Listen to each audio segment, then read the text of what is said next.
Bueno, pues yo voy a hablar justamente de la colonoscopia, ¿no? El antes, hay pocos estudios, pero en general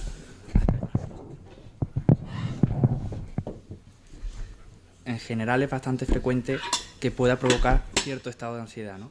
Dentro de los pocos estudios que hay y dentro de un poco del sentido común, los tres principales miedos y de los que voy a intentar un poco ir desterrando mitos es el miedo al diagnóstico, a una enfermedad grave, el miedo al dolor o el miedo a las complicaciones.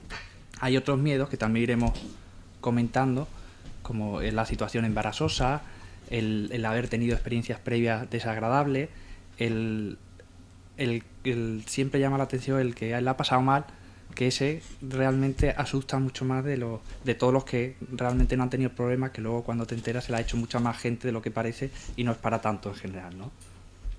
Entonces, saber que siempre para esta ansiedad hay manera de disminuir el estado de ansiedad, tanto con las salas y con las explicaciones previas, como bueno, también hay forma farmacológica, igual que pasaría con otras pruebas como el TAC o la resonancia, ¿no?, que tanto miedo a veces producen, ¿no? La idea, vamos a destruir los mitos en cuanto al diagnóstico. Como hemos visto, es una prueba de cribado. En cuanto al dolor, que la solución sería una adecuada sedación.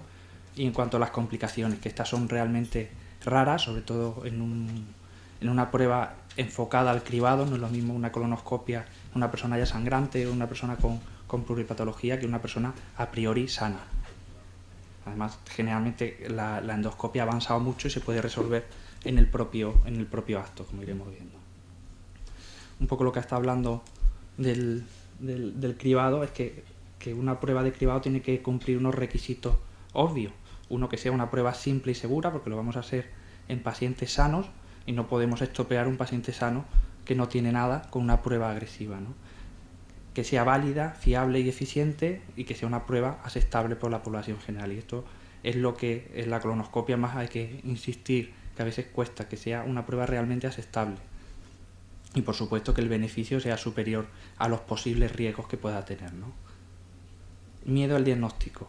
Lo que ha comentado Álvaro, si diagnosticamos a tiempo, curamos. Es una forma también de estratificar el riesgo familiar. Un paciente que diagnosticamos con un pólipo de alto grado, pues la recomendación a los familiares de primer grado varía también. Ya la recomendación probablemente se adelantaría, ¿no? Y disminuir las tasas de mortalidad, ¿no? Para esto hay que hacerlo de forma sistemática. La idea que se está poco a poco implantando de todos los programas de cribado que cada comunidad está intentando llevar a cabo, ¿no?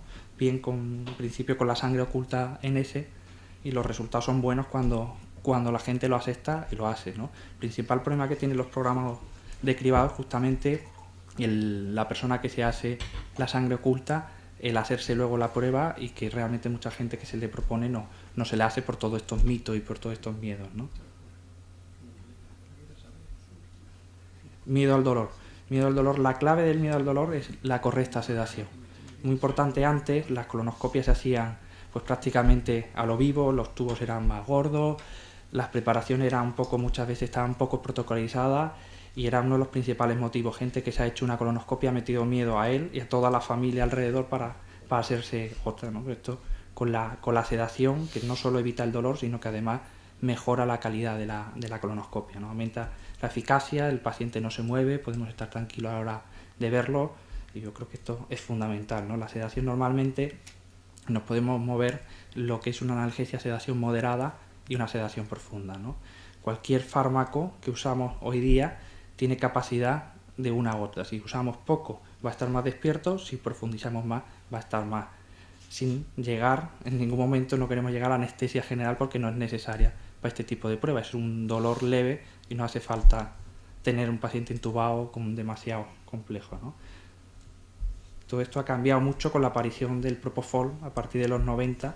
Antes siempre se usaba la benzodiazepina y los opiáceos, que era una sedación realmente se tolera muy bien usada adecuadamente, pero que necesita cierta colaboración. En pacientes más nerviosos, en pacientes puramente de cribado que no padecen de nada, cuesta el decirle que se lo va a hacer despierto y que va a tener algún tipo de problema, ¿no? Esta es una sedación que siempre la conduce generalmente el gastroenterólogo. Tiene antídoto, pero tiene el problema también que, aparte de que es más suave, que el paciente no se queda dormido del todo, la recuperación es más lenta, ¿no? Y la recuperación al día siguiente, el trabajo, el irse y volver a la vida normal suele ser un poquito más lenta. En cambio, el propofol es una sedación más profunda, hay que estar más encima, tiene una recuperación más rápida y en ocasiones sí que hace falta la ayuda de la anestesia, ¿no? ¿Y qué es lo que la prueba? Pues la prueba consiste en ver el colon. Primero vemos la primera parte, el recto, hasta que llegamos a la válvula. Y una colonoscopia la consideramos completa cuando se ve el ciego, ¿no? Esta es una prueba que depende un poco de la anatomía de cada paciente, viene a durar unos 20 o 30 minutos, siendo lo más importante la retirada, que es cuando realmente vemos, ¿no? Generalmente se insufla aire, en ocasiones también se puede insuflar agua o CO2, que todavía disminuiría más las molestias posteriores, ¿no? Esto a lo mejor en pacientes que tengan cirugías previas o que tengan mucho ángulo puede ser una opción, ¿no? Un poco un vídeo, a ver si sale,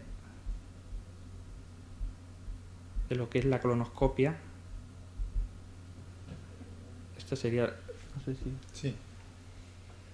Lo que es una entrada normal.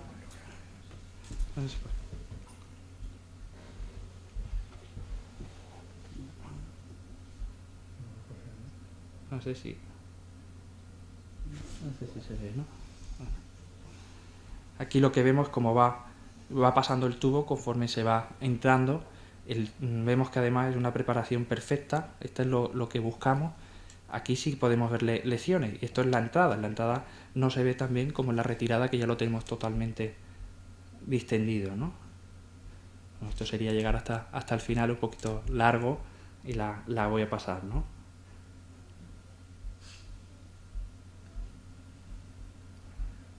Y bueno, ahora el miedo a las complicaciones. La gran mayoría de los pacientes se van en torno a media hora, una hora, dependiendo de lo larga que haya sido la prueba, y lo habitual es que las molestias sean muy leves, que no haga falta ningún tipo de analgesia, ningún tipo de medicación, y que la clave está al insuflar aire. Esta es la principal molestia, pues expulsarlo.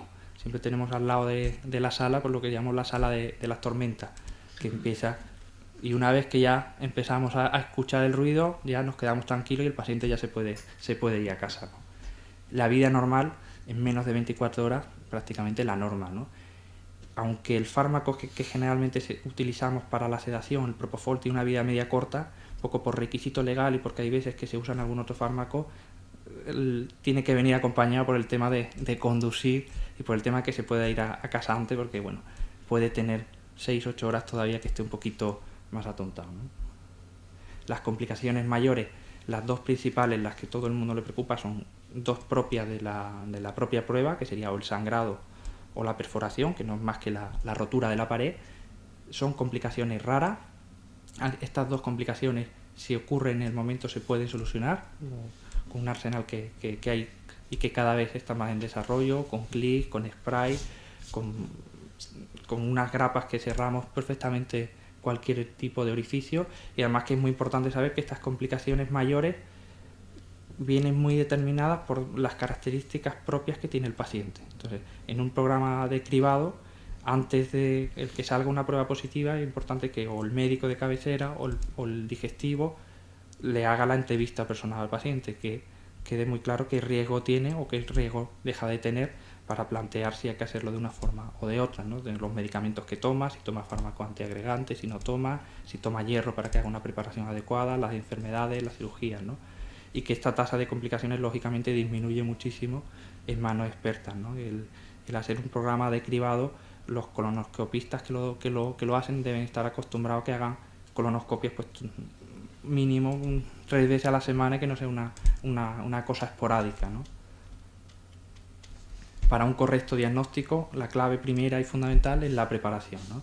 Es clave para antes, durante y después. El que se pueda ver una lesión, esto es una preparación mala, esto es una preparación buena. Vamos buscando el estadio más incipiente del cáncer de colon. Para que tengamos la seguridad tenemos que verlo totalmente, ¿no? Va a depender. Además, las complicaciones dependen mucho de la preparación, las molestias posteriores dependen mucho de la preparación. Un colon bien preparado, un colon que va a expulsar el aire sin problema, que no va acumularse restos, y además es un colon que podemos tener la seguridad, ¿no? Y además nos permite en un momento dado, que eso no se ve bien, que podemos con los últimos aparatos caracterizar previamente, incluso antes de la polipectomía, el riesgo real del pólipo, qué displasia puede tener, y de alguna manera prever las complicaciones, ¿no? Para ello la preparación, hay distintos preparados. Básicamente la potencia puede variar y la cantidad. Cuanto menos cantidad se toma, pues mejor tolerancia, pero a veces pueden quedarse cortos. Por eso es importante también ver el hábito de posicional del paciente previo. No es lo mismo preparar un paciente ambulatorio no estreñido que un paciente muy estreñido o limitado, ¿no? Tiene una dieta previa sencilla, que es una dieta baja en residuos los 2 días antes, y una dieta líquida. Una vez que las 24 horas antes se tomaría ya el preparado, según a qué hora sea, se toma en un momento o en otro. Una vez tomado el preparado, puede estar tomando líquido hasta 4 horas antes de la prueba, que ya tiene que estar en ayuna, venir a hacerse la prueba, en la medida de lo posible siempre acompañado. Y el seguimiento varía mucho de un paciente a otro, de la historia familiar, de lo que encontremos, de la preparación, de la propia histología de lo que mandemos a analizar, ¿no? En general se asume que una preparación perfecta sin historia familiar, una colonoscopia, pues tendría una vigencia de unos 10 años.